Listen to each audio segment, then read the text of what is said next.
বাচ্চা কেন নিবে এটা সাকিবের সাথে এটা আসলে আমি কি বলবো অ্যাক্টিং করতে আসলে আমার মনে হয় যে অ্যাক্টিংয়ে ফোকাস দেওয়া উচিত। এখানে আমি ওই যে বললাম যে ভালো কাজ করতে হলে যদি আমার ইচ্ছা থাকে যে আমি ভালো একজন আর্টিস্ট হব, আমি ভালো একটা নায়িকা হব, তাহলে আমার ফোকাসটা ওইখানেই থাকতে হবে। আমি কারোর সাথে রিলেশনে যাব বা কাউকে বিয়ে করব, বাচ্চার মা হব, এই ফোকাস থাকলে তো আর কাজ করলে করা যাবে না। তাহলে তো তাকে সংসার করে বাচ্চা নিয়ে ওভাবেই সংসার করতে হবে, ওভাবেই থাকতে হবে।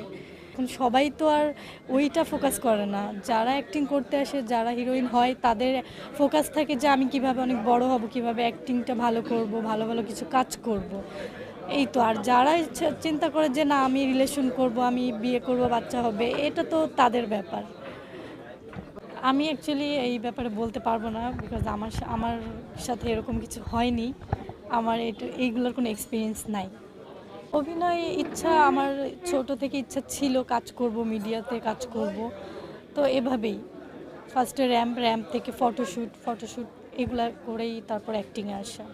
অভিনয় অ্যাক্টিংয়ে করতে হলে অবশ্যই নিজের কনফিডেন্স থাকতে হবে, নিজের ওরকম চেষ্টা থাকতে হবে, তারপরেই অ্যাক্টিংটা ভালো মানে অ্যাক্টিংটা আসে।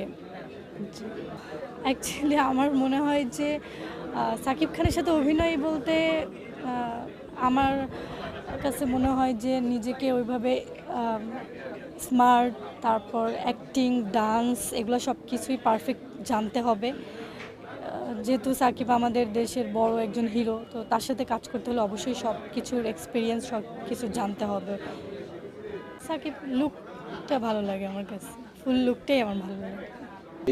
সবার সাথে মিশুক হতে হবে, সবার সাথে ভালোভাবে চলতে হবে, কথা বলতে হবে, তারপর অ্যাক্টিং, ডান্স এগুলো তো জানতেই হবে।